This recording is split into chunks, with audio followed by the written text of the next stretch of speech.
If we study the vibration of a pipe open at both ends, then which of the following statement is not true? In a pipe that is open at both ends, we need to determine which statement is not true.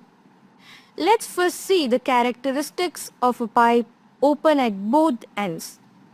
First characteristic being harmonics. For a pipe open at both ends, both even and odd harmonics are produced. This is because both ends are antinodes, allowing for all the harmonics to be generated. Second characteristic being antinode at open end.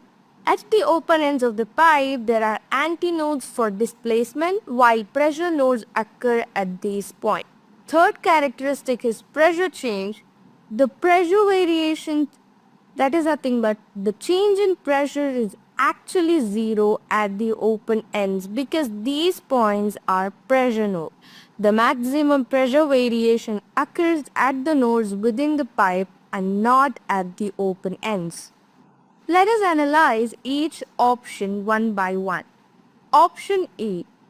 Odd harmonics of the fundamental frequency will be generated. This statement is true for a closed pipe but not exclusively true for an open pipe, as both even and odd harmonics are generated in an open pipe. Let's check option B. All harmonics of the fundamental frequency will be generated. This statement is true as both even and odd harmonics are generated. Let us check option C. Pressure change will be maximum at both ends. This statement is incorrect.